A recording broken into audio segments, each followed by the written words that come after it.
ওকে, আসসালামু আলাইকুম সুপ্রিয় শিক্ষার্থীরা, সবাইকে স্বাগত। আমার কথা শোনা যাচ্ছে কিনা এবং আমাকে দেখা যাচ্ছে কিনা একটু জানিয়ে দিবা। হোপফুলি সব কিছু ঠিক আছে। আসসালামু আলাইকুম সুপ্রিয় শিক্ষার্থীরা, সবাইকে স্বাগত। আমার কথা শোনা যাচ্ছে কিনা এবং আমাকে দেখা ঠিক আছে, ভেরি গুড। আমি দেখতে পাচ্ছি যে সব কিছু দেখা যাচ্ছে। তো একটু জানিয়ে দিবা, তাহলে আমরা আমাদের আজকের ক্লাসটা শুরু করতে পারি। প্রিয় শিক্ষার্থীরা, সবাইকে গত ক্লাসে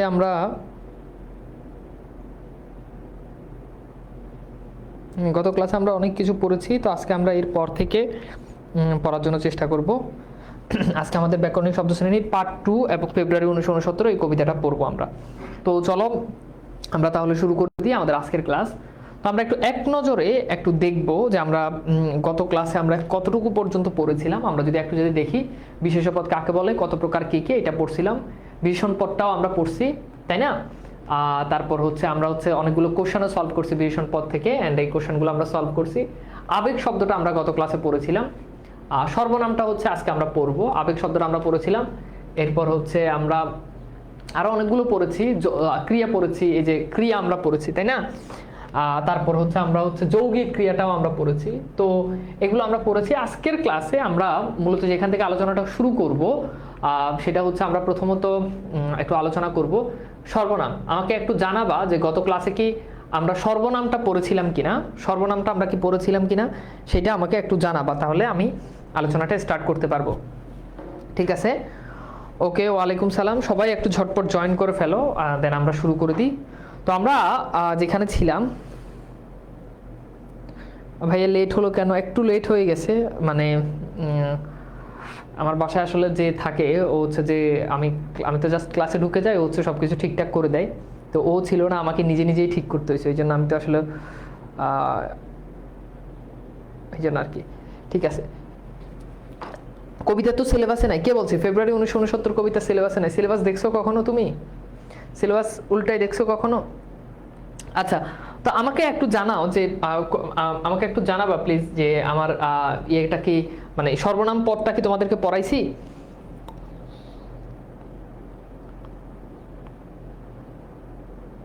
না, পড়ানো হয় নাই। ঠিক আছে, তো চলো তাহলে আমরা শুরু করে দিই আমাদের আজকের ক্লাস। ওকে, ফাইন। তো চলো শুরু করি নাকি?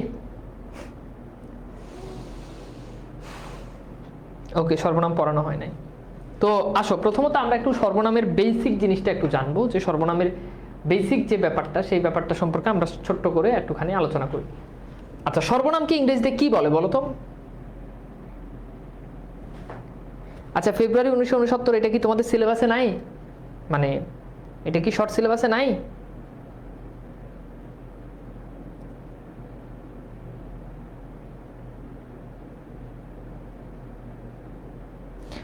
আচ্ছা, তো দেখো, এইটাকে সর্বনাম যেটা, এটাকে ইংরেজিতে বলে প্রোনাউন। কি বলে বলো তো? প্রোনাউন। মানে সহজ কথা যেটা যদি বলি, যেটা নাউনের পরিবর্তে যেটা বসে। ঠিক আছে, তাহলে আমরা যদি সহজ কথা যদি বলি, নাউন বা বিশেষ্য, নাউনকে বাংলাতে কি বলে? বিশেষ্য। তাহলে বিশেষ্যের পরিবর্তে যেটা বসে, বিশেষ্যের পরিবর্তে যা বসে তাকে সর্বনাম বলে, তাই না? বিশেষের পরিবর্তে যা বসে তাকে সর্বনাম বলে, সর্বনাম বলে। আচ্ছা, ফাইন, এতটুকু পর্যন্ত বুঝলাম। এখন ঠিক আছে, তো এখন দেখো, ধরো আমি একটা বাক্য বললাম, আমি বললাম যে রহিম পড়াশোনায় ভালো, রহিম পড়াশোনায় ভালো। হ্যাঁ, এরপর দেখো সে ভালো ফলাফল করে, এই একটা বাক্য। এখন এই বাক্যে দেখো, রহিম যেটা, এটা কিন্তু বিশেষ্য। রহিমটা কে বলো তো? বিশেষ্য। এখন বলো, এই বাক্যে এই বিশেষ্যের পরিবর্তে কোন পদটা বসছে বলো তো? এই বাক্যে রহিম পড়াশোনায় ভালো, ফাইন। এখন এখানে পরের বাক্যে সে ভালো ফলাফল করে, এই বাক্যে তোমরা বলো তো রহিমের পরিবর্তে কোন পদটা বসছে? বলো, কোন পদ বসছে? উত্তর হচ্ছে সে। এই যে সেটা আছে, এই সেটা হচ্ছে প্রোনাউন, বা এই সেটা হচ্ছে কি? প্রোনাউন বা এই সেটা হচ্ছে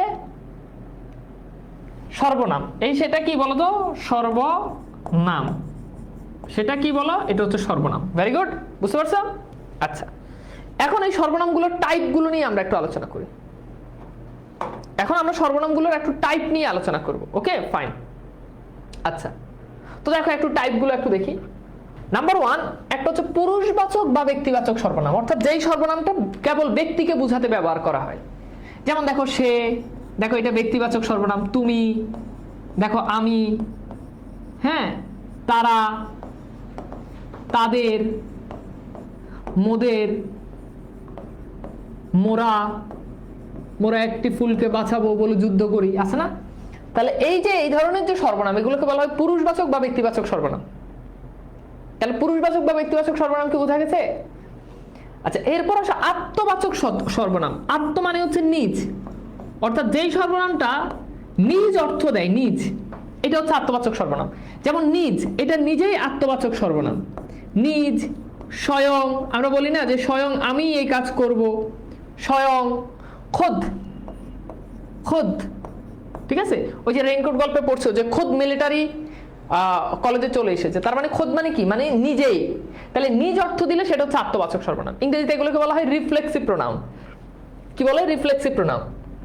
আচ্ছা, এরপর হচ্ছে সামীপ্যবাচক সর্বনাম। এই সামীপ্য মানে হচ্ছে কাছে। সামীপ্য মানে কি? কাছে। ওকে, তাহলে যেই সর্বনামটা কাছের জিনিস ব্যবহার করতে বোঝায় ওইটাকে বলে সামীপ্যবাচক সর্বনাম। যেমন দেখো এই, হ্যাঁ, এই, দেখো এই সর্বনামগুলো কিন্তু কাছের জিনিসকে ব্যবহার করতে বোঝায়। ধরো আমি বললাম যে এইটা, ধরো আমি বললাম কলম। এখন দেখো যখন আমি বলি এই কলম, দেখো যখন আমি বলি এই কলম, তখন কলমটা ডেফিনেটলি আমার কাছে, নিকটে, তাই না? আমি যদি বলি এই লোক, তার মানে লোকটা আমার কাছে। আচ্ছা বলো তো, দূরে হইলে কি আমি কি কখনো এই লোক বলতে পারতাম? না। তাহলে দেখো এই এগুলো হচ্ছে সামীপ্যবাচক সর্বনাম। এইবার আসো দূরত্ববাচক সর্বনামগুলো কি হবে তোমরাই বলো। দেখো এই এটা যদি কাছের জিনিসকে ব্যবহার করতে বুঝায়, তাহলে দূরের জিনিসকে ব্যবহার করতে কি বুঝায়? ওই বুঝায়, তাই না? ওই সব বুঝায়। তাহলে এইগুলো হচ্ছে কি? দূরত্ববাচক সর্বনাম। এগুলো কি সর্বনাম? দূরত্ববাচক সর্বনাম। এরপর সাকল্যবাচক সর্বনাম কি? সাকল্য মানে হচ্ছে সব, মানে সহজ কথা, বহুবচন বুঝায়, একাধিক মানুষকে একসাথে বুঝায়, বহুবচন। যেমন দেখো সবাই, হ্যাঁ, সকল। তাহলে এগুলো হচ্ছে সাকল্যবাচক সর্বনাম। প্রশ্নবাচক সর্বনাম কি? যেটা দ্বারা প্রশ্ন করা বুঝায়। যেমন খেয়াল করো, হ্যাঁ, আমি বললাম যে কারা, দেখো কারা দিয়ে কিন্তু প্রশ্ন করা, কারা ওখানে, হ্যাঁ। আমি বললাম যে কোন দিকে, তাহলে যে কোন, এটা কি? প্রশ্নবাচক সর্বনাম। তাহলে কথা কি বোঝা গেছে? তাহলে দূরত্ববাচক সর্বনাম মানে যেটা দূরের জিনিসকে বোঝাবে, সাকল্যবাচক সর্বনাম মানে যেটা সবাইকে বোঝাবে, সবাই, সকল। হ্যাঁ, এটা তো নির্দিষ্টতাবাচক বিশেষণ হয়, হ্যাঁ হয়, কিন্তু যখন সর্বনাম বলবে তুমি বিশেষণ দিলেও হবে, সমস্যা নেই, সর্বনাম দিলেও হবে, মানে দুইটাই হইতে পারে, কোনো সমস্যা নেই। ওকে, বুঝাইতে পারছি? প্লিজ বাইরের কমেন্ট করিও না। কথা ক্লিয়ার? আচ্ছা, এইবার আসো আমরা মোটামুটি এইটা বুঝলাম, ফাইন। এরপর আসো অনির্দিষ্টতাবাচক সর্বনাম।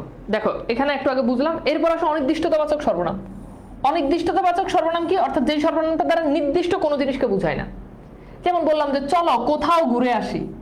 এই যে দেখো কোথাও ঘুরে আসি, বলো তো এই কোথাও দিয়ে কি নির্দিষ্ট কোনো জায়গাকে বোঝায়? না। ধরো আমি যদি বলি কিছু লোক ঘরে এসেছে, তাহলে কিছু এটা দ্বারা নির্দিষ্ট বুঝায়? কয়জন লোক এটা বুঝায়? বলো, বুঝায় না। আমি বললাম যে কোনো খবর নাই, তার মানে কোন খবর, ওইটা কিন্তু নির্দিষ্ট না। তাহলে এটা হচ্ছে অনির্দিষ্টতা জ্ঞাপক সর্বনাম। কি সর্বনাম বলো? অনির্দিষ্টতা জ্ঞাপক সর্বনাম। অনির্দিষ্টতা জ্ঞাপক সর্বনাম। এরপর হচ্ছে ব্যতিহারিক সর্বনাম, অর্থাৎ যেখানে দুই পক্ষ থাকে, দুই পক্ষ। যেমন দেখো পরস্পর, হ্যাঁ, পরস্পর, দেখো এখানে কিন্তু দুইটা পক্ষ থাকে, তাই না?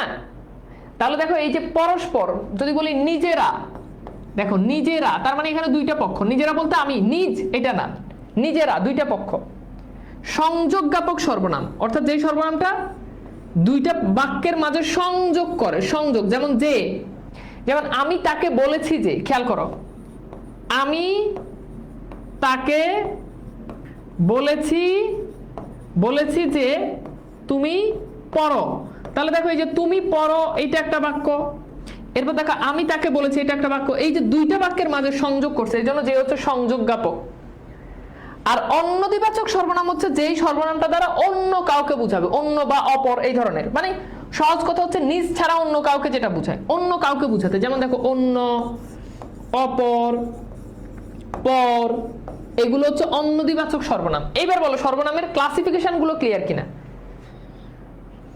পরীক্ষার খাতায় শুধু সর্বনাম দিলে হবে? হ্যাঁ, যদি তোমাকে সর্বনাম আইডেন্টিফাই করতে বলে তাহলে সর্বনাম, কিন্তু সর্বনাম কাকে বলে এটা বললে তো তোমাকে তখন সংজ্ঞা সহ লিখতে হবে।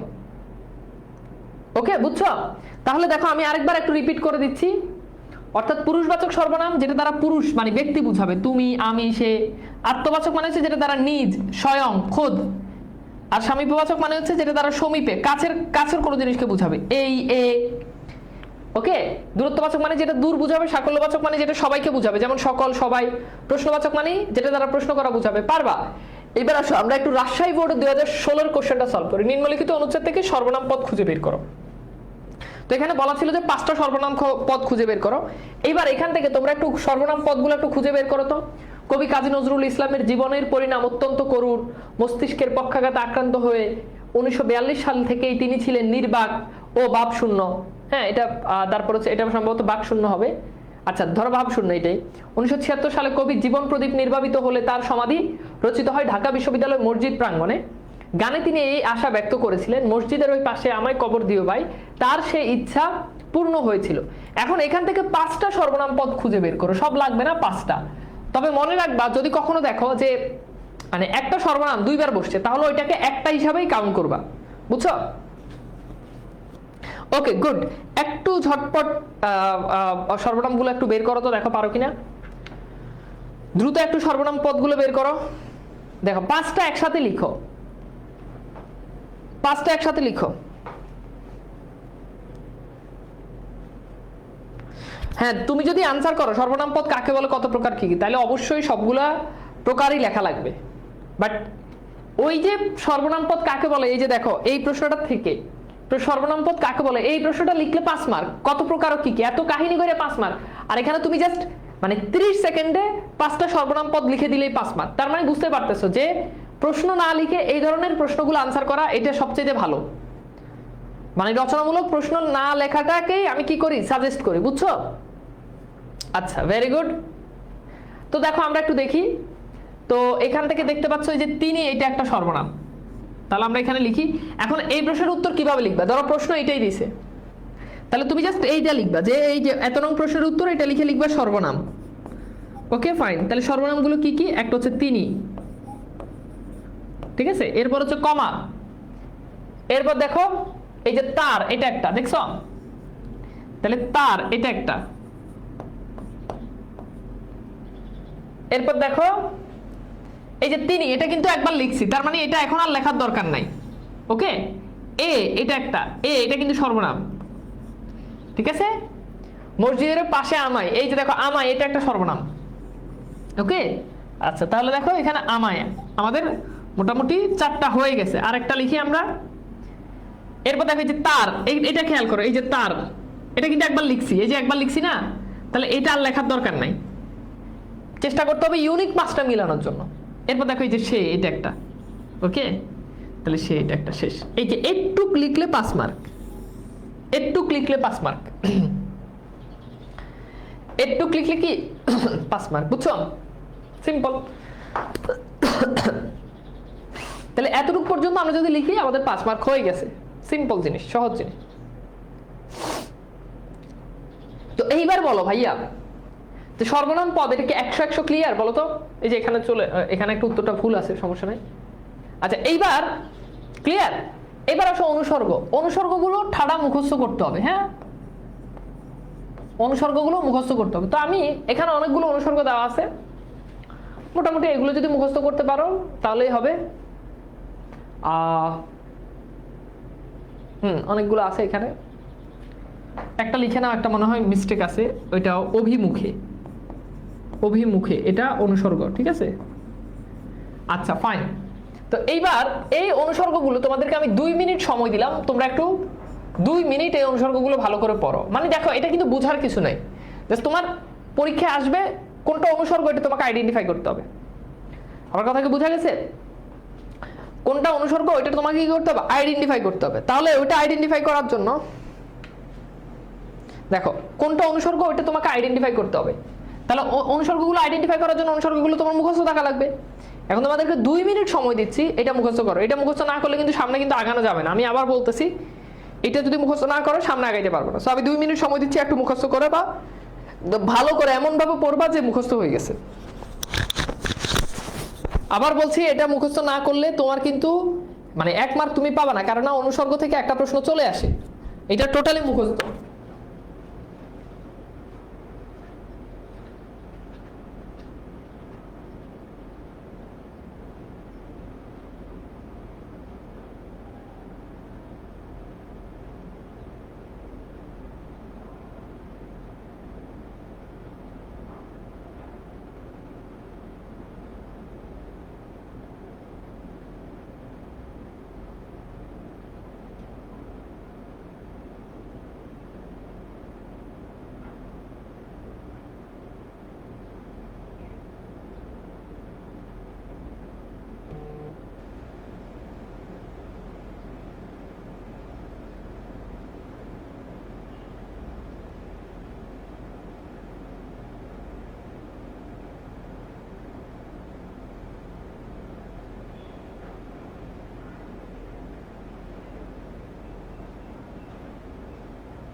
ভাইয়া বই কি?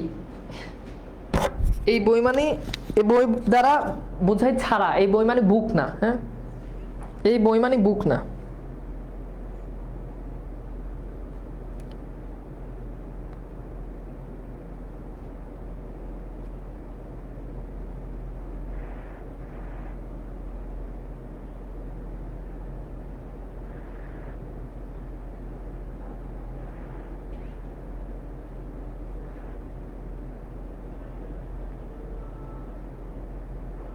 ছাড়া এই বই মানে বুক না। হ্যাঁ,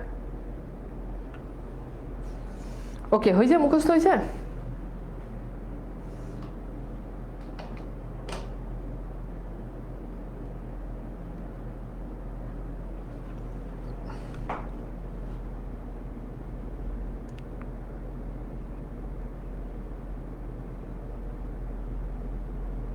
ওকে, আমি কি সামনে আগাবো?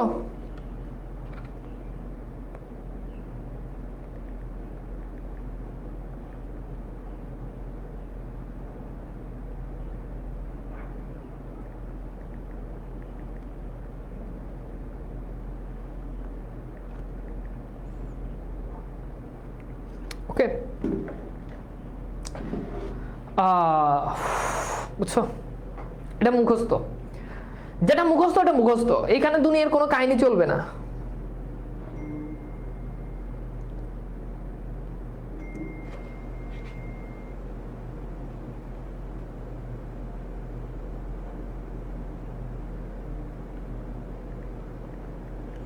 চলে একটা স্ক্রিনশট নিয়ে নাও, একটু সময় দিলাম।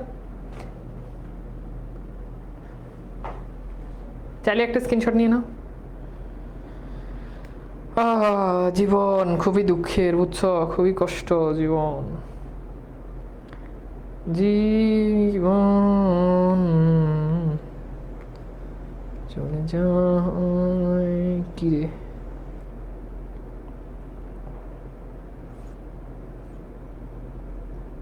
বুঝলাম না। আবার ভিডিও ছাড়লো কে পেজে?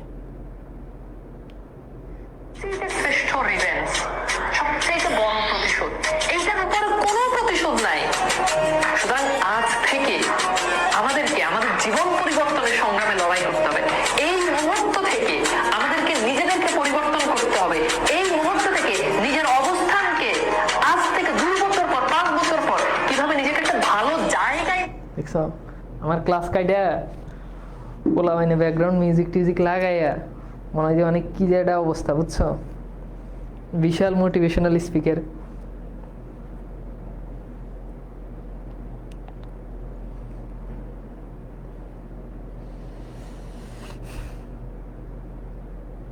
কি যে একটা অবস্থা, নিজের লাইফেরই খবর নাই বুঝছো, পোলাবেন আবার ক্লাসের অংশ কাইটা কাইটা মানুষকে মোটিভেশন দেয়।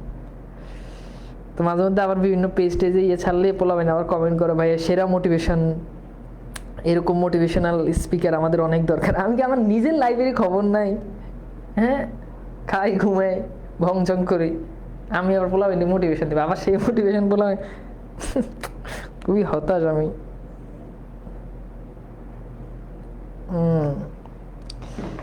তো যাই হোক আসো। আচ্ছা, তো এটা পড়ে নিও, হ্যাঁ, এটা মুখস্থ করে নিও। তো চলো আমরা নেক্সট কোশ্চেন সলভ করি। তো এরপরে কোশ্চেনটা হচ্ছে যোজক কাকে বলো, কত প্রকার ও কি কি? কোশ্চেন বুঝছো?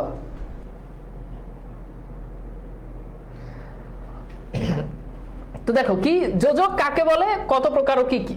আচ্ছা, যোজক এটাকে ইংরেজিতে কি বলে জানো? এটা কি ইংরেজিতে বলে কি, এটাকে ইংরেজিতে বলে কানেক্টর বা কনজাংশন বলে না এটা। আচ্ছা, প্রথমে আমি তোমাদেরকে অনেকগুলো যোজক লিখে দিই, তোমরা একটু খাতায় লিখো। আর এবং, ও, অথবা, কিন্তু, বুঝছো? তারপর হচ্ছে সুতরাং, আবার, বা, নয়, তবে, তবু, তবুও, বরং, বরঞ্চ, বুঝছো? আচ্ছা, তাহলে, আছে অনেক আছে, অভাব নাই। হয়তো, নয়তো,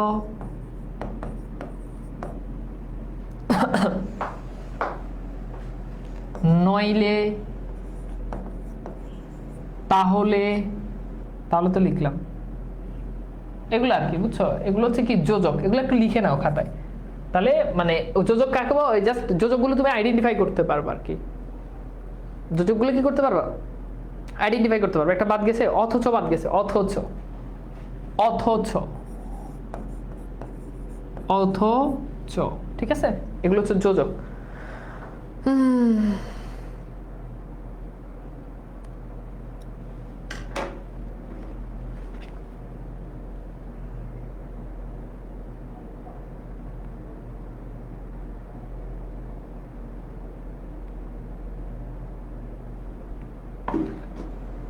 লিখছো? ওকে, এটা কি?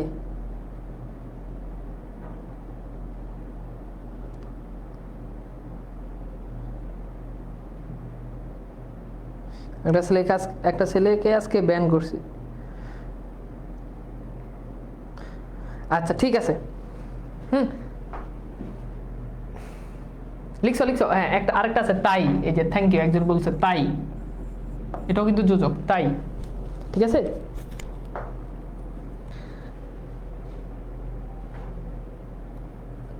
ভাইয়া বাংলা বাস 5.0 তে আছে, কিন্তু তরবারি বইটা নিতে চাই, এখন কিভাবে নিব? তানবিসার পেজ থেকে অর্ডার দিও যদি বাংলা বাস 5.0 তে থাকো। আচ্ছা ঠিক আছে। এখন এই যে পিডিএফ টিডিএফ কিছুই লাগবে না, যদি ওই যে বাংলা বাস বইটা যদি হাতের কাছে থাকে তাহলে আর কিছুই লাগবে না। বইটা কই, এটা তোমরা কিনে নিও, বুঝছো বাবারা? অনেক তো বইপত্র কিনছো, এটা একেবারে আমি যেভাবে পড়াই ওইভাবে বইটা দেওয়া আছে, হিউজ বোর্ড কোশ্চেন দেওয়া আছে। এটা আমার ওই যে তানবিসার পেজ থেকে বইটা অর্ডার দিয়ে নিয়ে নিও, একদম নির্মিতি সহ সবকিছু এখানে আছে, কিনে নিও। হ্যাঁ, এটা আচ্ছা গুড। এবার আমাদের মোটামুটি ক্লিয়ার। আচ্ছা বলো, এটা কি ক্লিয়ার? ক্লিয়ার হলে লিখো ডান, ক্লিয়ার হলে লিখো ডান, না ডি এন, তোমরা তো এরকম লিখো ডি এন, ডান। এটা ক্লিয়ার? ঠিক আছে, এটা কি ক্লিয়ার? ওকে, তাহলে আমাদের মোটামুটি এটা কাজ শেষ। এবার আসো আমরা একটু টাইপে চলে যাই। তো প্রথমত হচ্ছে কি, যোজক কাকে বলে, এটা পরীক্ষাতে প্রশ্ন আসে। যে শব্দ শ্রেণী দুটো বাক্য কিংবা দুটো পদের মধ্যে সংযোগ, বিয়োজক অথবা সংকোচন ঘটায় তাকে যোজক বলে। তাহলে সংজ্ঞাটা আমাদের প্রথমত জানতে হবে। সংজ্ঞাটা কি? যে শব্দ শ্রেণী দুটো বাক্য কিংবা দুটো পদের মধ্যে সংযোজন কিংবা বিয়োজন অথবা সংকোচন ঘটায় তাকে যোজক বলে। শেষ। এবার আসলে আমরা একটু যোজকের টাইপগুলো নিয়ে আলোচনা করি। সাধারণত আমাদের 5 ধরনের যোজক আছে। খুব সহজ করে আমি তোমাদেরকে বলি, সাধারণ যোজক হচ্ছে যেটা সাধারণত মানে দুইটা পদকে প্লাস করার ক্ষেত্রে যেটা ব্যবহার করা হয়, প্লাস করার ক্ষেত্রে, যুক্ত করার ক্ষেত্রে। যেমন খেয়াল করো, আমি এবং সে যাব, তাহলে দেখো এখানে এই আমি আর সে এই দুটাকে যুক্ত করেছে এবং, তার মানে এবংটা হচ্ছে সাধারণ যোজক। আর বৈকল্পিক যোজককে মাইনাস করার ক্ষেত্রে যে এই যোজকটা বসে ওটা হচ্ছে বৈকল্পিক যোজক, বা বাদ দেওয়ার ক্ষেত্রে। যেমন ধরো চা না হয় কফি খাবো, তাহলে দেখো চা না হয় কফি খাবো, ঠিক আছে? তাহলে দেখো চা না হয় কফি খাবো, এখন হয় চা খাবো না হলে চা কফি খাবো, তাহলে দুইটা তো আর খাবা না, একটা বাদ দিয়ে দিছো না, তাহলে এই না হয় এটা হচ্ছে বৈকল্পিক যোজক। আর বিরোধমূলক যোজকটা হচ্ছে বাক্যে প্লাস মাইনাস দুইটা অংশের মাঝখানে যে যোজকটা বসে ওটা হচ্ছে বিরোধমূলক যোজক। যেমন দেখো আমি বললাম যে ছেলে ভালো কিন্তু পড়ে না, তাহলে ছেলে ভালো কিন্তু পড়ে না, দেখো তো এখানে ছেলে ভালো এটা কিন্তু পজিটিভ অংশ, পড়ে না এটা কিন্তু নেগেটিভ অংশ, তাই না? তাহলে ছেলে ভালো কিন্তু পড়ে না, তাহলে এই যে দেখো পজিটিভ নেগেটিভ বাক্যের মাঝে যেটা বসে ওইটা হচ্ছে কি, ওইটা হচ্ছে বিরোধমূলক যোজক, ঠিক আছে? আচ্ছা, তাহলে সাধারণ যোজক প্লাস, বৈকল্পিক যোজক মাইনাস, বিরোধমূলক যোজক প্লাস মাইনাসের মাঝে যেটা বসে। আর কারণ যোজক হচ্ছে যেটা দ্বারা কারণ বোঝায়, কারণ নামের মধ্যে আছে। কারণ যোজক মানে কি, যেটা দ্বারা কারণ বোঝায়। যেমন খেয়াল করো, দ্রব্যের দাম বেশি, খেয়াল করো দ্রব্যের দাম বেশি তাই চাহিদা কম, দ্রব্যের দাম বেশি তাই চাহিদা কম। এখন দেখো দ্রব্যের দাম বেশি, ঠিক আছে? তাহলে এইটা একটা অংশ, তাই চাহিদা কম। এখন দেখো এই চাহিদা কম হওয়ার পিছনে কারণ কিন্তু এটা যে দ্রব্যের দাম বেশি, এই যে দেখো একটা অংশ আর একটা অংশের কারণ বুঝায়, তাহলে এই যে তাই এটা হচ্ছে কি কারণবাচক যোজক। আর সাপেক্ষ যোজক হচ্ছে এটা সবসময় জোড়া আকারে বসবে, দুইটা বসবে, খুবই সহজ, এটা জাস্ট জোড়া আকারে বসবে। যেমন খেয়াল করো, ধরো আমি যদি বলি কি বলি, আচ্ছা মনে আসছে, দেখছো বলে গেছে, বয়স হয়েছে না। যদি বলো তবে আসবো, তাহলে দেখো এই যে যদি তবে, এই যে দেখো জোড়া যদি তবে, তাহলে এইটাকে বলা হয় এটা হচ্ছে সাপেক্ষ যোজক। তাহলে আবার বলতেছি, সাধারণ যোজক যেটা যুক্ত করে, বৈকল্পিক যোজক যেটা মাইনাস করে, বিরোধমূলক যোজক যেটা প্লাস মাইনাসের মাঝে বসে, কারণ যোজক যে যোজকের দ্বারা কারণ বোঝায়, কোনো কিছু ঘটার পেছনে কারণ। যেমন দ্রব্যের দাম বেশি তাই চাহিদা কম, তাহলে চাহিদা কম হওয়ার পেছনে কারণটা হচ্ছে দ্রব্যের দাম বেশি। আর সাপেক্ষ যোজক হচ্ছে যেটা জোড়া আকারে বসে। ফাইন, বুঝতে পারছো? বুঝছো? আমি কি বুঝাইতে পারছি? ভাইয়া আপনাকে আজ এত কালো লাগছে কেন? তা আমার কালো লাগলে তো সমস্যা কি? আমার কালো লাগুক না ধলা লাগুক, এটা কি তোর পরীক্ষা আইব? বুঝলাম না, এটা কি পরীক্ষা আইব? পরীক্ষা আসবো পড়ো। আমার কালো লাগে না ধরা লাগে, আজকে আমি কালো পাঞ্জাবি পড়ছি ওই জন্য একটু কালো লাগতেই পারে, এমনি তো বাস্তবে তো আমি কালো না, কালো পাঞ্জাবি পড়ছি এই জন্য আমার ফুটে উঠতেছে না ঠিক, এই জন্য আমি কালো পাঞ্জাবি বাদ দিয়ে দিব, সেটা বিষয় না। বিষয়টা হচ্ছে আমি তো এমনিতেই ফর্সা, কিন্তু কালো লাগতেই পারে, তাই বলে তুমি তো আমাকে এভাবে ক্লাসের মাঝখানে এইভাবে এই প্রশ্ন করে বিব্রতকর অবস্থায় ফেলে দিতে পারো না। ওকে ক্লিয়ার, এটা খুব ইজি। তাহলে দেখো যদি পরীক্ষায় এই প্রশ্নটা আসে যে যোজক কাকে বলে, কত প্রকার, কি হোপফুলি আমরা আনসার করতে পারবো। এবার আসলে আমরা একটু রিয়েল কোশ্চেন দেখি। তাহলে এখন প্রত্যেকটা বাক্যে একটা যোজক আছে, তাহলে তোমরা যোজকগুলো একটু বের করো তো। এখানে একেবারে বোর্ডের রেফারেন্স সহ দেওয়া আছে, বলো 26-এর জন্য কি একই বই? দ্বিতীয় পত্র 26-এর জন্য একই বই, 25-এর জন্য একই বই, কিন্তু প্রথম পত্র তোমাদের জন্য না, ওটা 26-এর জন্য, তোমাদের সিলেবাস চেঞ্জ করে দিছে এই জন্য। ওকে, তো এইবার প্রত্যেকটা বাক্য থেকে তোমরা একটু যোজক বের করো তো, দেখো পারো কিনা। প্রত্যেকটা বাক্য থেকে যোজক বের করো। আজ নয় কাল তুমি আসবে, তুমি আর আমি প্রতিদিন কলেজে যাই। তারপর হচ্ছে দেখো মন্ত্রের সাধন কিংবা শরীর পাতন, আজ নয় কাল, হ্যাঁ তাকে আসতেই হবে। তারপর হচ্ছে এত চিনি দিলাম তবু মিষ্টি হলো না, পরিচিত হওয়ার, প্রশংসা পাওয়ার, প্রেম লাভ করার এবং কোনো ধনী অথবা বিশিষ্ট লোকের সাথে বিবাহিত হওয়ার কোনো উপায় তার ছিল না। সো একটু দেখি, প্রথমত হচ্ছে এখানে হচ্ছে দেখো নয়, ঠিক আছে, এখানে হচ্ছে আর, এখানে হচ্ছে কিংবা, এখানেও নয়, এখানে তবু, এখানে অনেকগুলো যোজক আছে। এখানে দেখো এবং এটা একটা যোজক, এরপর হচ্ছে এই যে দেখো অথবা এটাও একটা যোজক। তো দেখো খুবই ইজি, হোপফুলি আমরা বুঝতে পারছি, তাই না? সহজ না বলো তো? একদম ইজি প্রশ্ন। সো ক্রিয়া এটা আমরা গত ক্লাসে পড়েছি, অ্যান্ড যৌগিক ক্রিয়া এটা আমরা গত ক্লাসে পড়েছি। এইবার চলো আমরা একটু পড়বো ক্রিয়া বিশেষণ। ক্রিয়া বিশেষণ। ক্রিয়া বিশেষণ কি তোমাদেরকে পড়াইছি বলো তো বাবা? ক্রিয়া বিশেষণ তোমাদেরকে পড়াইছি বলো তো? পড়াইছি? আচ্ছা এইবার আসো দেখো, তো ক্রিয়া বিশেষণ একটু বুঝতে হবে ব্যাপারটা। ক্রিয়া বিশেষণ, ফাইন। এখন কথা হচ্ছে ক্রিয়া বিশেষণ জিনিসটা কি, অর্থাৎ যেইটা ক্রিয়াকে মডিফাই করে ওটাকেই বলে ক্রিয়া বিশেষণ। যেমন খেয়াল করো, ধরো আমি বললাম রকেট অতি দ্রুত চলে, রকেট অতি দ্রুত চলে, তাহলে দেখো এখানে চলে ক্রিয়াকে মডিফাই করতেছে কোন পদ বলো তো? কিভাবে চলে? রকেট অতি দ্রুত চলে। এখন দেখো দাঁড়াও, আমি একটু ক্যামেরার ইয়েটা বাড়াই দিই, গ্লো বাড়াই দিই, দেখি আমার একটু ফসা লাগে কিনা। আমি একটু দেখি আসলে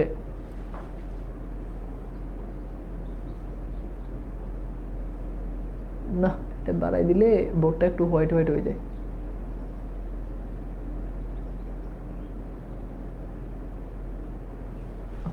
দাও, রকেট অতি দ্রুত চলে, তাহলে দেখো কিভাবে চলে। মানে কালো থাকলে তোমরা, আমি তো আসলে আমাকে কালো দেখায় না ফর্সা দেখায়, আমি তো এই চিন্তা করি না। আমি চিন্তা করি যে তোমরা আসলে ঠিকঠাক ভাবে বুঝতে, কালো থাকলে লেখাগুলো স্পষ্ট হয়। তাহলে রকেট অতি দ্রুত চলে, তাহলে কিভাবে চলে? দ্রুত চলে, তাই না? তাহলে এই দ্রুতটা হচ্ছে ক্রিয়া বিশেষণ, দেখছো? দ্রুত কি বলো? এটা হচ্ছে ক্রিয়া বিশেষণ, কথা বুঝছো? আচ্ছা, এরপর দেখো আমি যদি বলি যে কাজটা সহজে হয়ে গেল, সহজে হয়ে গেল, তাহলে দেখো কিভাবে গেল। এই গেল ক্রিয়ার কাজ কোন পদ, মানে গেল ক্রিয়াকে মডিফাই কোন পদ করতেছে বলো? উত্তর কি হবে? উত্তর হচ্ছে সহজে। উত্তর কি? সহজে। আচ্ছা, এরপর দেখো আমি যদি বলি আস্তে কথা বলো, তাহলে বলো তো এখানে ক্রিয়া বিশেষণ কোনটা? এরপর দেখো আমি যদি বলি ধীরে ধীরে বায়ু বয়, ধীরে ধীরে বায়ু বয়, এবার মনে একটু ফর্সা লাগতেছে নাকি? দেখছো? তাহলে ধীরে ধীরে বায়ু বয়, কিভাবে বয়? ধীরে ধীরে। আস্তে কথা বলো, কিভাবে বলো? আস্তে। শেষ। তো ওদি 90% ক্ষেত্রে ক্রিয়াকে কিভাবে দিয়ে প্রশ্ন করলে ক্রিয়া বিশেষণ পাওয়া যায় 90% ক্ষেত্রে। সিম্পল। এবার বলো ক্রিয়া বিশেষণ কি? ক্লিয়ার? আমি কি বুঝাইতে পারছি? ক্রিয়া বিশেষণ ক্লিয়ার? আমি কি বোঝাতে পেরেছি তোমাদেরকে বলো তো বাবা? ক্লিয়ার? ওকে, ভেরি গুড। আচ্ছা, সিম্পল, সহজ জিনিস, চাপ নেওয়া যাবে না। তো এখানে অনেকগুলো ব্যাপার আছে, ব্যাপারগুলো আমরা বুঝছি। এখন আমরা একটু এই কোশ্চেনগুলো একটু দেখি। সো এখান থেকে তোমরা ক্রিয়া বিশেষণগুলো একটু বের করো তো, দেখো পারো কিনা। ক্রিয়া বিশেষণগুলো দেখো, এটা Mymensingh board 2024, Rajshahi board 2024, Barishal board 2024, Dhaka board 2023। So অনেক কোশ্চেন, অ্যান্ড তোমরা চেষ্টা করো এইখান থেকে তোমরা কোশ্চেনগুলো বের করার জন্য। ভাই এগুলো একদমই ইজি লাগে, থ্যাংক ইউ। এগুলো আসলে ইজি, বুঝছো? এগুলো ইজি, এটাতে কোনো ডাউট নেই। আচ্ছা, এখন আসো, ভেরি গুড। আচ্ছা, তাহলে দেখো ছেলেটা জোরে চিৎকার করে উঠলো, তাহলে উঠলো, খেয়াল করে দেখো ছেলেটা জোরে চিৎকার করে উঠলো। এখন উঠলো ক্রিয়াকে বিশেষায়িত করতেছে কোন পদ? আগে এটা বুঝতে হবে। তাহলে কিভাবে উঠলো? চিৎকার করে উঠলো, ঠিক আছে? আচ্ছা, তাহলে চিৎকার এটা হচ্ছে ক্রিয়া বিশেষণ। যেমন দেখো আমি যদি বলি যে জোরে বলো, তাহলে দেখো এই যে জোরে বলো, তাহলে বলর বিশেষণকে জোরে, তার মানে এই বলো এটার ক্রিয়া বিশেষণ হচ্ছে জোরে। দেখো আমি যদি বলি যে চিৎকার করে, তাহলে করের বিশেষণকে চিৎকার। এখন জোরে যেটা আছে, এই জোরেটা হচ্ছে এইটা, এই জোরে কিভাবে চিৎকার করো? আরো জোরে। জোরেটা হচ্ছে ক্রিয়া বিশেষণের বিশেষণ, ক্রিয়া বিশেষণের বিশেষণ, ঠিক আছে? এটা কি? ক্রিয়া বিশেষণের বিশেষণ। ওকে, বুঝতে পারছো? কাজটা ভালোভাবে সম্পূর্ণ হয়নি, তাহলে কিভাবে হয়নি? ভালোভাবে। অনেকক্ষণ ধরে মাঠে হাঁটছি, তাহলে হাঁটছি ক্রিয়া সম্পর্কে সময়বাচক তথ্য দিচ্ছ অনেকক্ষণ। একটু ভালো করে খেয়াল করো, এটা অনেকে বুঝবা না। হাঁটছি এই ক্রিয়াটা সম্পর্কে অতিরিক্ত তথ্য দিচ্ছে। কতক্ষণ ধরে হাঁটছি? উত্তর হচ্ছে অনেকক্ষণ। এরপর দেখো এই যে এটা তো বুঝতে পারতেছো দ্রুত, হঠাৎ তাকে দেখতে চলন্ত বাস থেকে যাত্রী লাফিয়ে নেমেছে, তাহলে নেমেছে কিভাবে নেমেছে? লাফিয়ে নেমেছে। আচ্ছা, এরপর দেখো সে হো হো করে হেসে উঠলো, তাহলে কিভাবে উঠলো? হো হো করে উঠলো। ঠিক আছে, সো এগুলো হচ্ছে ক্রিয়া বিশেষণ। সো খুবই সিম্পল ওইতে। এবার চলো আমরা একটু বোর্ড কোশ্চেন সলভ করি। সো খেয়াল করো, বোর্ড কোশ্চেন সলভ করি। দেখো এখানে যে কোনো 5টা তুমি মানে ব্যাকরণিক শব্দ শ্রেণী নির্ণয় করতে হবে। আসছে ঢাকা বোর্ড 2024। সো একটু কোশ্চেনটা সলভ করো দ্রুত, কোশ্চেনটা ঝটফট সলভ করো। হ্যাঁ, ওকে, দ্রুত এই কোশ্চেনগুলো একটু দ্রুত সলভ করো। আমি কি বুঝাইতে পারছি?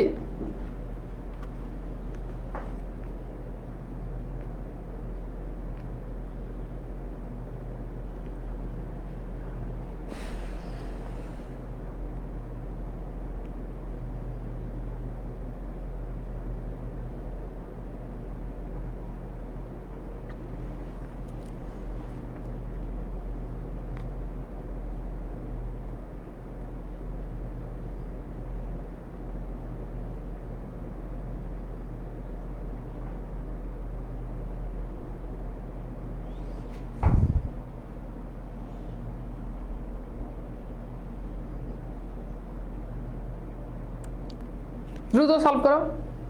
আপনি সরেন ভাই, আমি শুনলাম, দাও, আমি এই পাশে শুনলাম। আচ্ছা ঠিক আছে, দাও, এবার তোমরা সলভ করো।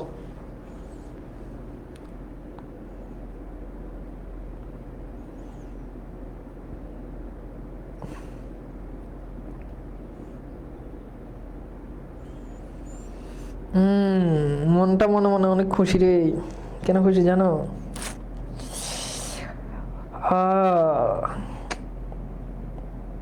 বাইক আসতেছে, বাইক। শিট, বাইক দেখলে মাথা নষ্ট হয়ে যায়।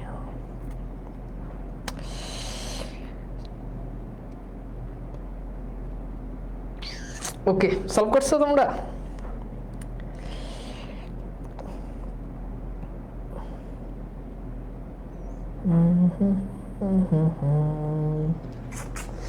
ওকে, আসো আমরা একটু দেখি, খেয়াল করো। তো কিছু জিনিস আছে এগুলো খুবই সহজ।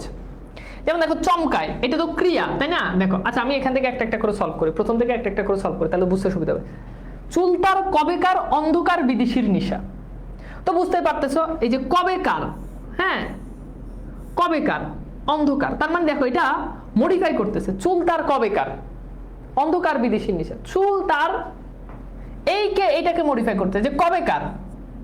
ঠিক আছে, তার মানে এটা হচ্ছে বিশেষণ। এটা কি বিশেষণ?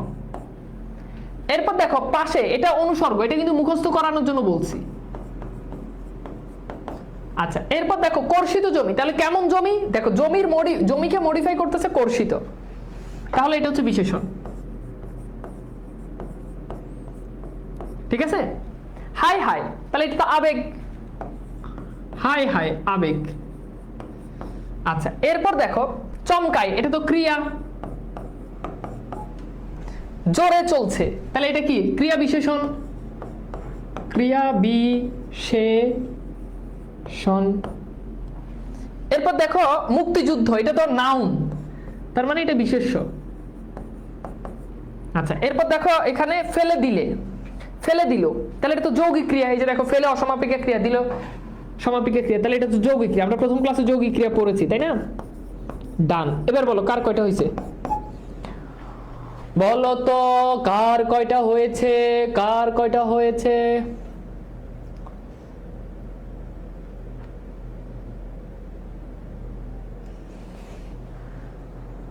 গুড। এবার আসো আমরা ময়মনসিংহ বোর্ড 2024। বাহ, এটা সলভ করো দ্রুত।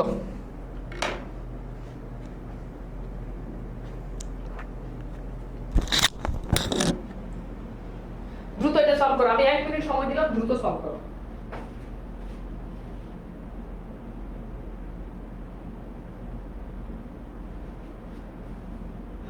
দ্রুত, এখানে সবগুলোই পারার কথা এন্ড খুবই ইজি কোশ্চেন এগুলো। 5টা 6টা ভেরি গুড, সবার মোটামুটি অনেক ভালো হয়েছে। অনেকে একজন বলছে একটা ছাড়া সব হয়েছে। ওকে, তোমরা একটু দ্রুত প্রশ্ন সলভ করো।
ওকে, তো এটা তো ইজি কোশ্চেন, এটা পারবা তাই না? তো আমরা একটু দেখি তবুও। বাহ, এটা হচ্ছে কি আবেগ, আবেগ, প্রাকৃতিক সৌন্দর্য। তাহলে কেমন সৌন্দর্য কিন্তু বিশেষ্য, কেমন সৌন্দর্য? প্রাকৃতিক সৌন্দর্য, তাহলে এটা বিশেষণ।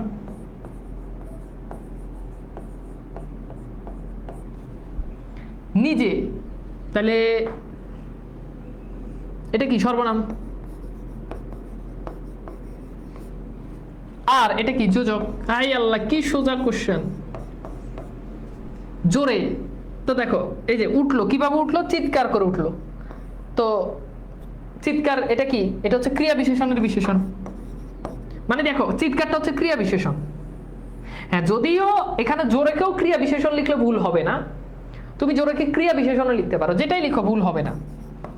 ক্রিয়া বিশেষণ অথবা ক্রিয়া বিশেষণের বিশেষণ, যাই লিখো ভুল হবে না।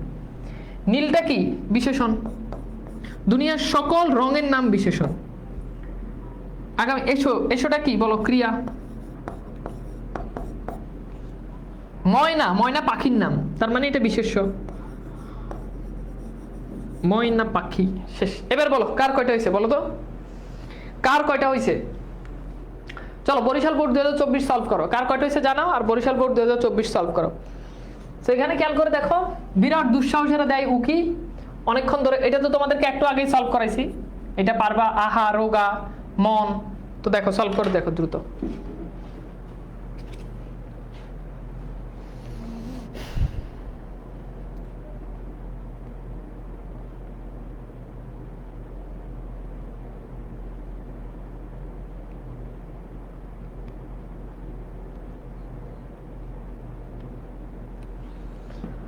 ওকে, আচ্ছা খেয়াল করো, ভেরি গুড। এই যে এখন সবাই হয়েছে, এখানেও সবগুলো হবে। তো একটু এগুলো একটু নির্ণয় করো তো, দেখো পারো কিনা।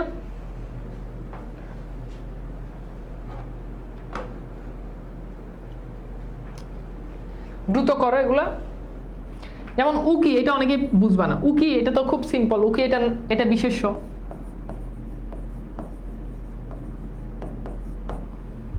এরপর অনেকক্ষণ ধরে হাঁটছে, হাঁটছি ক্রিয়াকে মডিফাই করছে। কতক্ষণ ধরে হাঁটছি? অনেকক্ষণ ধরে। তাহলে এটা হচ্ছে ক্রিয়া বিশেষণ।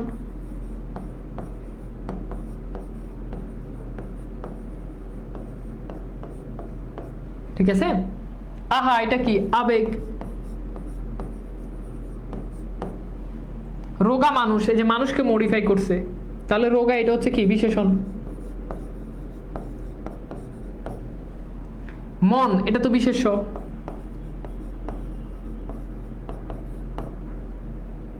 মানুষ, এটা কি? বিশেষ্য। মানুষ বা মানুষ ধর্ম যাই বলুক, বিশেষ্য। বেশ, এটা কি? আবেগ। নাচতে, এটা দেখো নাচতে, এটা কিন্তু ক্রিয়া।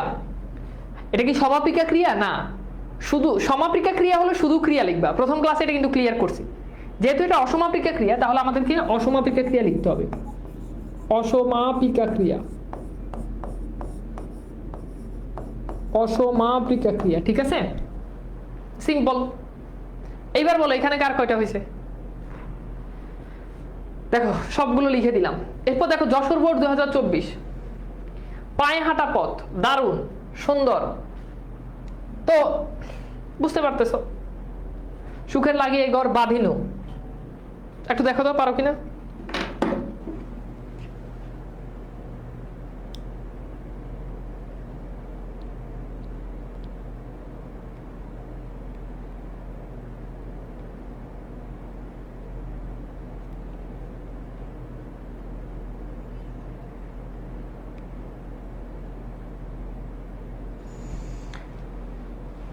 ওকে, সাইডে যাবো। ওকে, দাও।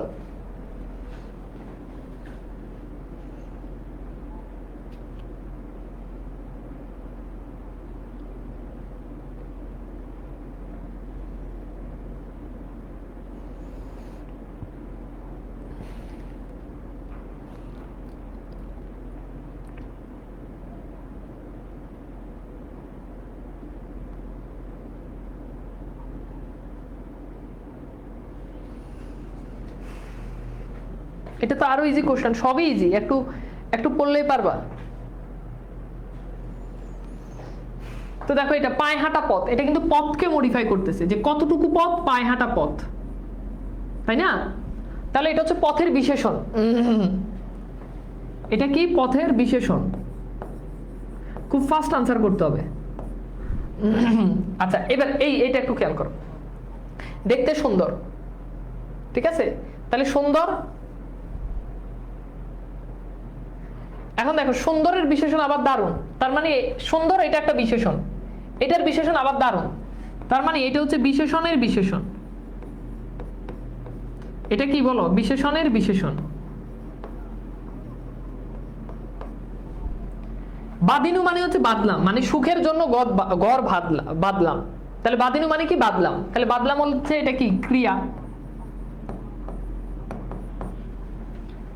বুঝিয়াছিলাম, এটা কি? ক্রিয়া। মানে কোশ্চেনগুলো এমন ভাবে করে, দেখো বাদিনু এটা তো ক্রিয়া, তাহলে এইটার পরেরটা এটাও তো ক্রিয়া হবে না, তো পোলাপাইন এইটা পারবে যে হ্যাঁ ঠিক আছে এটা ক্রিয়া, তাহলে বাদিনু এটা ক্রিয়া না, বুঝছো সবাই? এটা কি? হয়েছে সাকল্যবাচক সর্বনাম।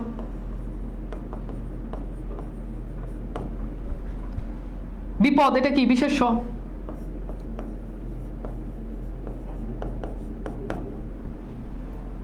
বেশ এটা কি? আবেগ। এটা তো একটা আগেই সলভ করছো। আচ্ছা,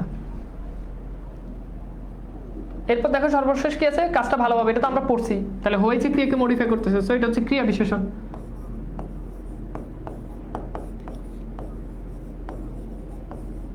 একদম ইজি, পানির মতো ইজি। হ্যাঁ, পানির মতো ইজি।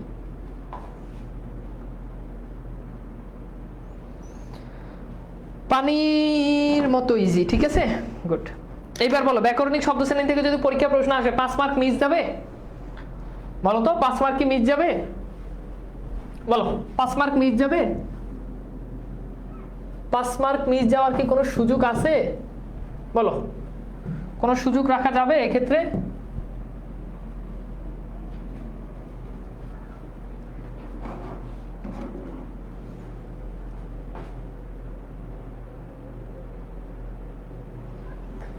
কোনো সুযোগ রাখা যাবে না। আচ্ছা, ভেরি গুড।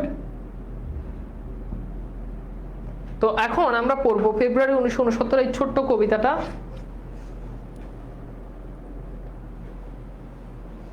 তো এই কবিতাটা আমাদের পরীক্ষাতে অনেকবার প্রশ্ন আসবে এবং এসেছে।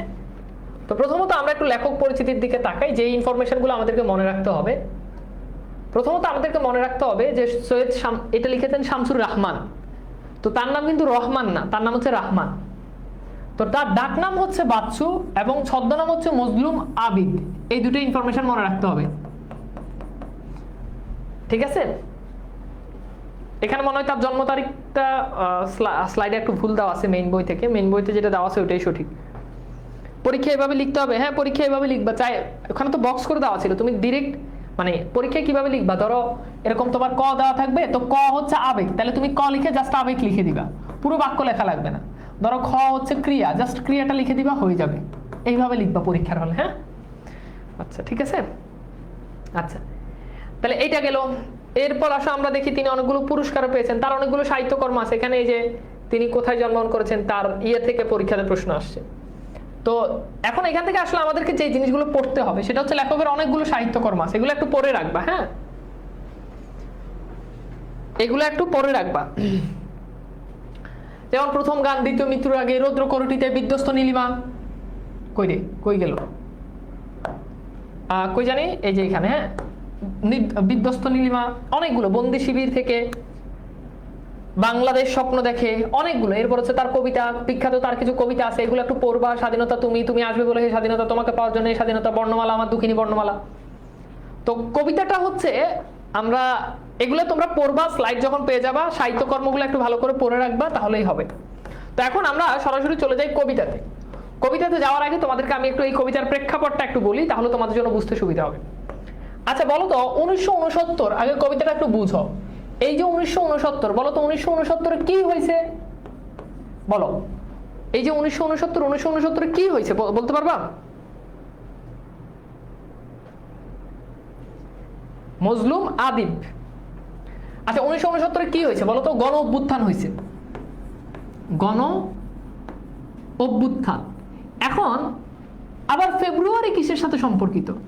ফেব্রুয়ারি হচ্ছে আমরা জানি 1952-এর সাথে সম্পর্কিত, 52-এর ভাষা আন্দোলন।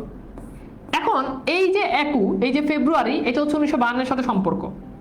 এখন কবি এই 1969 যখন গণ অভ্যুত্থান হচ্ছে, তখন আমাদের লেখক দেখতে পেলেন যে যারা এই 52-তে যারা সংগ্রাম করেছে, যারা ভাষার জন্য যারা যুদ্ধ করেছে, গণ অভ্যুত্থানে স্বৈর শাসকের বিরুদ্ধে এরাই মনে হচ্ছে আবার যুদ্ধ করতেছে। অর্থাৎ ভাষা আন্দোলনের যারা শহীদ তারা কারা? বরকত, হ্যাঁ, সালাম, জব্বার। তো আমাদের পাঠ্য বইতে 2 জনের নাম উল্লেখ আছে, সালাম।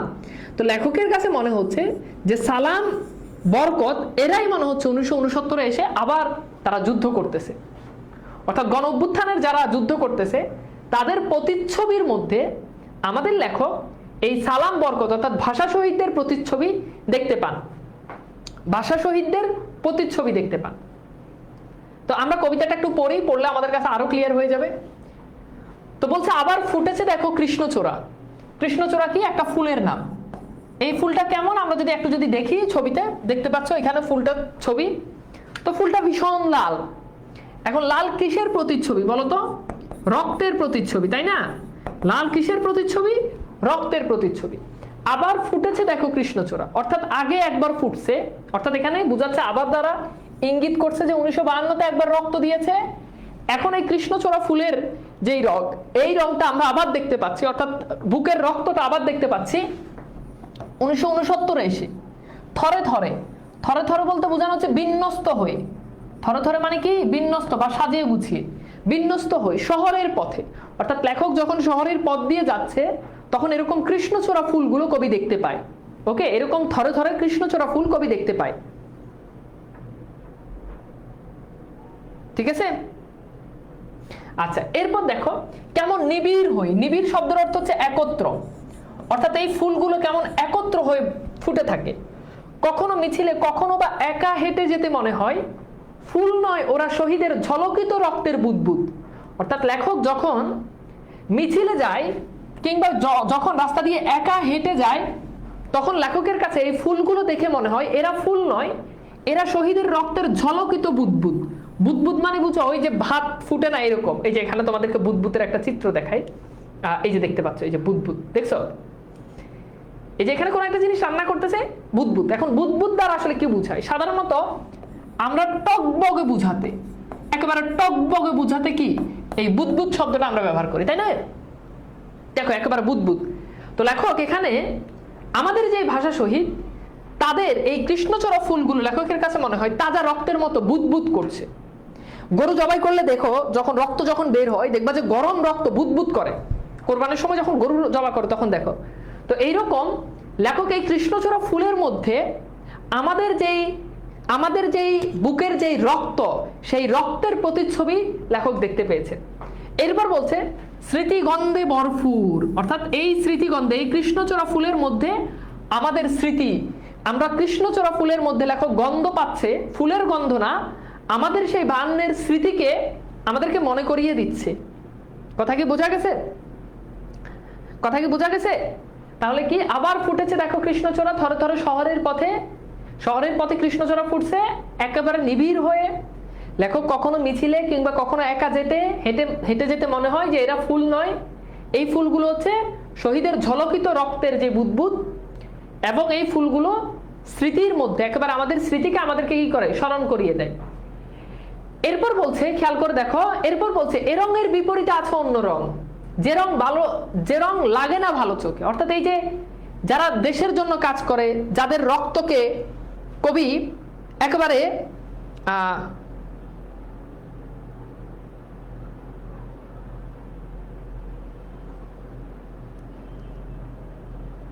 তো খেয়াল করো, তো বলছে এই রঙের বিপরীতে আছে অন্য রং। এই বিপরীত রং বলতে বোঝাচ্ছে যারা দেশের বিপক্ষে, যারা দেশের কি বিপক্ষে। অর্থাৎ একটা শ্রেণী আছে যারা দেশকে মানে নিজের বুকের রক্ত দিয়ে দেশের জন্য যারা লড়ে, আরেকটা শ্রেণী আছে যারা দেশের বিপক্ষে কাজ করে। এবং এই রংটা কেমন? অর্থাৎ কৃষ্ণচূড়া লাল রঙের বিপরীতে অন্য একটি রং আছে, যে রং লাগে না ভালো চোখে, অর্থাৎ যে রংটা চোখে ভালো লাগে না, দেখতে ভালো লাগে না, যে রং সন্ত্রাস আনে প্রত্যাহিকতায়, অর্থাৎ যেই রংটা প্রত্যাহিকতায় বলতে বোঝানো হয় প্রতিদিন বা প্রতিনিয়ত, অর্থাৎ যেই রংটা প্রতিনিয়ত সন্ত্রাস বয়ে আনে আমাদের মনে সকাল সন্ধ্যা, অর্থাৎ সকাল সন্ধ্যা দ্বারা বোঝাচ্ছে একেবারে সর্বক্ষণ। এখন সে রং ছেয়ে গেছে মানে কি ছড়িয়ে গেছে, মানে কি ছড়িয়ে গেছে, অর্থাৎ এই যে যারা দেশের বিপক্ষে কাজ করে, এখানে অ্যাকচুয়ালি বোঝানো হচ্ছে পাকিস্তানি হানাদার যারা, তাদেরকে এরা এখন সর্বত্র ছড়িয়ে গেছে, পথ ঘাট সারা দেশে এরা ছড়িয়ে গেছে ঘাতকের অশুভ আস্তানা, এবং এই ভূখণ্ডটাকে তারা আস্তানা বানিয়ে ফেলেছে। ঘাতক বলতে যারা লুণ্ঠন করে তাদেরকে বোঝায়, যারা কেড়ে নেয় তাদেরকে বলা হয় ঘাতক। তাহলে এই ঘাতক বলতে পাকিস্তানি হানাদারদেরকে বোঝানো হয়েছে। অর্থাৎ তারা কি করে, তারা এখন সারা দেশে চেয়ে গেছে। তো এখানে দেখতে পাচ্ছ হানাদারদের যে নিপীড়ন, তারা এইভাবে মানুষদেরকে টেনে হেঁচড়ে নিয়ে যাচ্ছে, গুলি করে মেরেছে, সেটা আমরা এখানে দেখতে পাচ্ছি। এবার আসো, এখানে লেখক তার নির্যাতনের মাত্রাটা বলেছে। আমি আর আমার মতোই বহু লোক রাত্রি দিন বুলণ্ঠিত তারা বোঝায় নির্যাতিত, তারা কি বোঝায় নির্যাতিত। তো লেখক বলছে আমি এবং আমার মতো অনেক লোক নির্যাতিত, বুলণ্ঠিত ঘাতকের আস্তানায়, অর্থাৎ এই ভূখণ্ডে আমরা নির্যাতিত, কারণ এই ভূখণ্ডটাকে তারা তাদের আস্তানা বানিয়ে ফেলেছে। আমরা নির্যাতিত, কেউ মরা, তাদের এই অত্যাচারে কেউ মরে গেছে, আধমরা কেউ জীবিত কিন্তু মৃত মানুষের মতো। আধমরা মানে কি, মানে জীবিত কিন্তু তাদেরকে আসলে মেরে ফেলছে, এরকম মানে আধমরা আর কি, বেঁচে আছে কোন রকম। কেউ বা ভীষণ জেদি, অর্থাৎ কেউ মরে গেছে, কেউ আধমরা। আবার কেউ আসে যারা ভীষণ জেদি, অর্থাৎ যারা খুব জেদ করে, অর্থাৎ এখানে বোঝানো হচ্ছে যারা প্রতিবাদী। জেদি বলতে বোঝানো হচ্ছে কি, যারা প্রতিবাদী, অর্থাৎ একটা শ্রেণী আছে তারা আবার খুব প্রতিবাদী, দারুণ বিপ্লবে ফেটে পড়া। এখন তারা কি করে, তারা বিপ্লব শুরু করে, তারা প্রতিবাদ শুরু করে, তারা কি করে বিপ্লব শুরু করে এবং তারা প্রতিবাদ করে। চতুর্দিকে মানবিক বাগান, কোমল বন হচ্ছে তছনছ, অর্থাৎ চতুর্দিকে বলতে বোঝানো হচ্ছে কি, চারদিকে মানবিক বাগান। এই মানবিক বাগান বোঝানো হচ্ছে কল্যাণের জগৎ, মঙ্গলের জগৎ, ঠিক আছে? কি বোঝানো হচ্ছে, মঙ্গলের জগৎ, অর্থাৎ এই মঙ্গলের জগৎ, মানুষের মধ্যে যে মেলবন্ধন, যে ভালোবাসা, সবকিছু কি হচ্ছে, ছারখার হয়ে যাচ্ছে। কোমল বন হচ্ছে তছনছ। কোমল বন বলতে বুঝে পদ্ম ফুলের বাগান বা বন, ঠিক আছে? তো এখানে দেখো একটা ছবি আছে, দেখতে পাচ্ছ এই যে পদ্ম ফুলের, এখন এই যে দেখো এই কোমল বন বা এই পদ্ম ফুলের বাগানটাকে কেউ যদি তছনছ করে ফেলে, একেবারে মানে ভেঙে চুরে সবকিছু চুরমার করে ফেলে, ফুলগুলো যদি তুলে ফেলে, তাহলে কি এটা দেখতে সুন্দর লাগবে? না। তো এখানে সেটাই বলছে যে এরকম কোমল বনগুলো কি হয়ে যাচ্ছে, তছনছ হয়ে যাচ্ছে, অর্থাৎ তাদের কারণে আমাদের মধ্যে যে ভালোবাসা, দেশের যে সৌন্দর্য, সেটা কি হচ্ছে, প্রতিনিয়তই নষ্ট হচ্ছে। এরপর বলছে বুঝি তাই 1969, এই যে এবার বলতেছে বুঝি তাই 1969 আবার সালাম রাজপথে শূন্য তোলে ফ্ল্যাগ মানে হচ্ছে কি, পতাকা। অর্থাৎ সালাম কি করে, শূন্যে মানে আকাশে কি করে, এইভাবে পতাকা তুলে ধরে। আমরা যদি একটু দেখি, এইরকম, এই যে সালাম, আরেকজন হচ্ছে বরকত, এইভাবে কি করে, শূন্যে পতাকা তুলে ধরে। তাহলে লেখকের কাছে মনে হচ্ছে যে সালাম কিন্তু 1952তেই শেষ, এখন মনে হচ্ছে 1969 এসেও সালাম আবার রাজপথে আমাদেরকে পতাকা তুলে ধরেছে। আর বরকত বুক পাতে ঘাতকের থাবার সম্মুখে, এই যে দেখতে পাচ্ছ, এইরকম আমরা দেখেছি 24 আবু সাইদ কি করেছে, বুক পেতে দিয়েছে, এইরকম। তো আবার আমরা দেখতে পাই, বলছে যে সালাম এইভাবে রাজপথে, সালাম কি করে, রাজপথে পতাকা তুলে ধরে। আর বরকত এখন 1969 মনে হচ্ছে ঘাতকের সম্মুখে এইভাবে নিজের বুক পেতে দিয়েছে। ওকে, তাহলে বুক পাতে কে, বরকত। দেখো মনে রাখবা, বতে বুক, বতে বরকত, তাহলে কনফিউশন তৈরি হওয়ার সুযোগ নাই। ওকে, এরপর বলছে সালামের মুখে আজ আলোচিত, সালামের চোখে আজ আলোচিত ঢাকা, সালামের মুখে আজ তরুণ শ্যামল পূর্ব বাংলা, অর্থাৎ সালামের চোখে আজ শুধু বাংলাকে নিয়েই কল্পনা। দেখলাম রাজপথে, দেখলাম আমরা সবাই জনসাধারণ, দেখলাম সালামের হাত থেকে নক্ষত্রের মতো ঝরে অবিরত অবিনাশী বর্ণমালা। অর্থাৎ লেখক এখানে কল্পনা করতেছেন যে সালামের হাত থেকে নক্ষত্রের মতো ঝরে অবিরত মানে হচ্ছে বিরাম নাই, অবিনাশী মানে হচ্ছে যেটা ধ্বংস নাই, যেটার বিনাশ নাই, এইরকম ধ্বংস নাই কি আর বর্ণমালা। অর্থাৎ আমাদের বর্ণমালা লেখক চিন্তা করতেছে সালামের হাত থেকে ঝরতেছে। এখানে একটা ছবি দেখতে পাচ্ছ, এই ছবিতে আমরা দেখতে পাই যে উপর থেকে সুন্দর করে পানি পড়তেছে, জিনিসটা অনেক সুন্দর না? এই যে পানি পড়ার যেই থিম, এই থিমটাকে লেখক চিন্তা করতেছে, ঝর্ণায় পানি পড়লে যেমন সৌন্দর্য তৈরি হয়, লেখক এমন সালামের হাত থেকে বর্ণমালা পড়াটাকে লেখক এইরকম, এই যে দেখো উপর থেকে বর্ণমালা ঝিরঝির করে পড়তেছে, এই জিনিসটা লেখকের কাছে লেখক তার কবিতায় তুলে ধরেছেন যে পানি যেমন করে পড়লে যেমন সৌন্দর্য সৃষ্টি করে, মনে হচ্ছে সালামের হাত থেকে আমাদের এই বর্ণমালাটাও কি হচ্ছে, ঝরে পড়তেছে। ওকে, আর বরকত বলে, এই যে মনে রাখবা বতে বরকত বতে বলে, পরীক্ষাতে প্রশ্ন আসবে, বতে বরকত বতে বলে, তাহলে বরকত বলে গাঢ় উচ্চারণে, এখনো বীরের রক্তে দুঃখিনী মাতার অশ্রু জলে, অর্থাৎ এখনো বীরের রক্তে, যার যার ছেলে কি করছে, যুদ্ধ করেছে এবং যার ছেলে মারা গেছে যুদ্ধ করতে গিয়ে, তার চোখের পানিতে, অশ্রুজল মানে কি, চোখের পানি, তার চোখের পানিতে এখনো কবির কাছে মনে হচ্ছে ফুটে ফুল, বাস্তবে বিশাল ছত্তরে, বাস্তবের এই বিশাল ছত্তরে মনে হচ্ছে ফুল ফুটতেছে।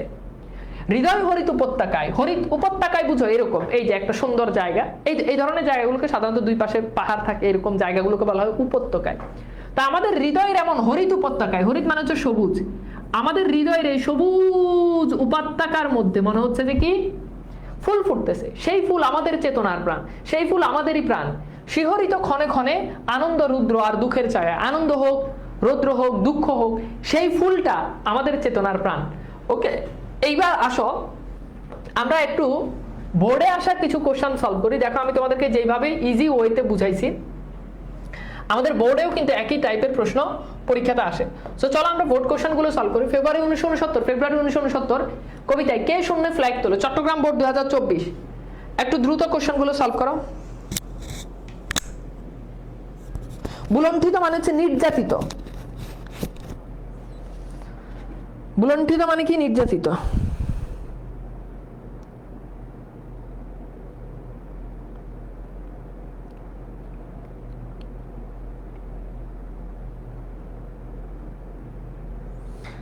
ওকে, বলো তো কি বুলণ্ঠিত মানে, সরি এটার উত্তর কি হবে বলো তো, তার উত্তর হচ্ছে সালাম।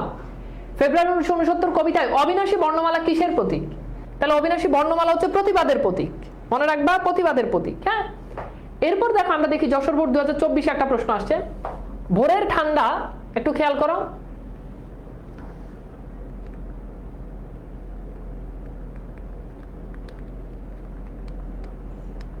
এই কোশ্চেন একটু খেয়াল করো। এখানে বলছে যে ভোরের ঠান্ডা বাতাসে বাবার হাত ধরে হাঁটতে হাঁটতে মুক্তিযুদ্ধের গল্প শুনে কিশোর রাশেদ কেন্দ্রীয় শহীদ মিনারের সামনে দাঁড়িয়ে তার কিশোর কল্পনায় ভেসে ছাত্র জনতার বিশাল মিছিল, লাল ফুলের পাপড়ি দলিত করে ওরা এগিয়ে চলেছে সচিবালয়ের দিকে, তাদের হাতে ব্যানারে বাংলার বর্ণমালা, রাশেদের চোখে অশ্রু, বুকের ভেতর আনন্দের ফোয়ারা মানে আনন্দের ঝর্ণা। উদ্দীপকের শেষের লাইনের সাথে নিচের কোনটি সাদৃশ্যপূর্ণ? আচ্ছা, শেষের লাইনটা একটু ফলো করো। শেষের লাইনটা বলা হচ্ছে রাশেদের চোখে অশ্রু মানে দুঃখ, অশ্রু কিসের প্রতীক, দুঃখের প্রতীক, অশ্রু মানে পানি, আর ভেতরে আনন্দের ফোয়ারা, তার মানে বুঝতে পারতেছো এটা দ্বারা আনন্দ বুঝাচ্ছে, তার মানে দুঃখ প্লাস আনন্দ, এই দুটোর কম্বিনেশন। এখন বলো তো কোনটা উত্তর হবে? ঝলকিত রক্তের বুদবুদ, স্মৃতিগন্ধে ভরপুর, শিহরিত ক্ষণে ক্ষণে আনন্দের রুদ্র আর দুঃখের ছায়া। সো বুঝতে পারতেছো এখানে রাইট অ্যান্সার খ। আচ্ছা, ফেব্রুয়ারি 1969 কবিতায় কোন দিকটি পাঠকের, তো দেখো ফেব্রুয়ারি 1969 কবিতায় কোন দিকটা, এখানে কি মুক্তিযুদ্ধের ভয়ঙ্কর কোনো ঘটনা আছে, ছাত্র জনতার বিশাল মিছিল, লাল ফুলের পাপড়ি দলিত করা, তাহলে উত্তর হচ্ছে 2 এবং 3। দেখো সবই আছে কিন্তু এই মুক্তিযুদ্ধের ঘটনা ফেব্রুয়ারি 1969 নাই, তাহলে উত্তর হচ্ছে 2 এবং 3। ফেব্রুয়ারি 1969 কবিতায় মানবিক বাগান বলতে কি বোঝানো হয়েছে, এটা তোমাদেরকে বলেছি। মানবিক বাগান বলতে বোঝানো হয়েছে মনুষ্যত্ব, ন্যায় ও মঙ্গলের জগৎ, এটা পড়াইছিলাম কিন্তু। ওকে, এরপর দেখো ফেব্রুয়ারি 1969 কবিতায় 21-এর কৃষ্ণচূড়া আমাদের কিসের রং বলা হয়েছে বলো তো?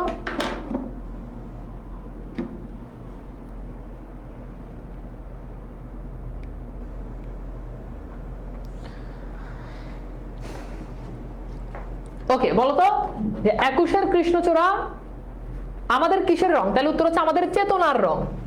আচ্ছা, এরপর দেখো ফেব্রুয়ারি 1969 কবিতায় নক্ষত্রের মতো কি ঝরে, তাহলে নক্ষত্রের মতো কি ঝরে, বীরের রক্ত, মাতার অশ্রু জল, অবিনাশী বর্ণমালার, তো বুঝতে পারতেছো ওই যে সালামের হাত থেকে নক্ষত্রের মতো ঝরে অবিরত অবিনাশী বর্ণমালা। এরপর দেখো কবির মতে আমাদের চেতনার রং কি, আমাদের চেতনার রং হচ্ছে 21-এর কৃষ্ণচূড়া। আচ্ছা, এরপর দেখো আমরা একটু দেখি রাজশাহী বোর্ড 2019 দৈনিক পাকিস্তান পরবর্তীকালে, এটা লেখক সম্পাদনা করেছেন শামসুর রহমান, এটা হচ্ছে মানে পাকিস্তান পরবর্তী এই পত্রিকাটার নাম হয় দৈনিক বাংলা। এরপর দেখো ফেব্রুয়ারি 1969 কবিতায় কোমল বন শব্দটি মানে কি ব্যবহার করতে বোঝানো হয়েছে, এটা কি রক্তে রঞ্জিত বর্ণমালা, রক্তে রঞ্জিত জামা, পতাকার লাল রং, শহীদদের ঝলকিত রক্তের বুদবুদ, তাহলে উত্তর হচ্ছে এইটা। আচ্ছা, এরপর দেখো ফেব্রুয়ারি 1969 কবিতায় ঘাতকের থাবার সম্মুখে বুক ফাতে কে? এই যে বলছি বতে বরকত, বতে বুক ফাতে, তাহলে উত্তর হচ্ছে বরকত। এরপর দেখো ফেব্রুয়ারি 1969 কবিতায় কোন ফুলের উল্লেখ আছে? বলো তো কোন ফুলটার কথা উল্লেখ আছে? উত্তর হচ্ছে কৃষ্ণচূড়া ফুলের কথা উল্লেখ আছে। ওকে, এরপর দেখো ঢাকা বোর্ড, রাজশাহী বোর্ড 2017 ফেব্রুয়ারি 1969 কবিতায় কৃষ্ণচূড়ার রংকে কবি কিসের রং হিসেবে উল্লেখ করেছেন? তাহলে উত্তর কি বলো তো? যে উত্তর হচ্ছে ওই যে বাঙালি চেতনার, ওই যে সেই ফুল আমাদের চেতনার প্রাণ, এরকম একটা লাইন ছিল না, আমাদের চেতনার রং। তাহলে উত্তর হচ্ছে বাঙালি চেতনা হিসাবে এটা কি করেছেন, চিন্তা করেছেন কবি। ওকে, সো একটু বলো তো আজকের ক্লাসটা তোমাদের কাছে কেমন লেগেছে? তোমরা কি বুঝতে পেরেছো যা যা বুঝিয়েছি? ক্লিয়ার?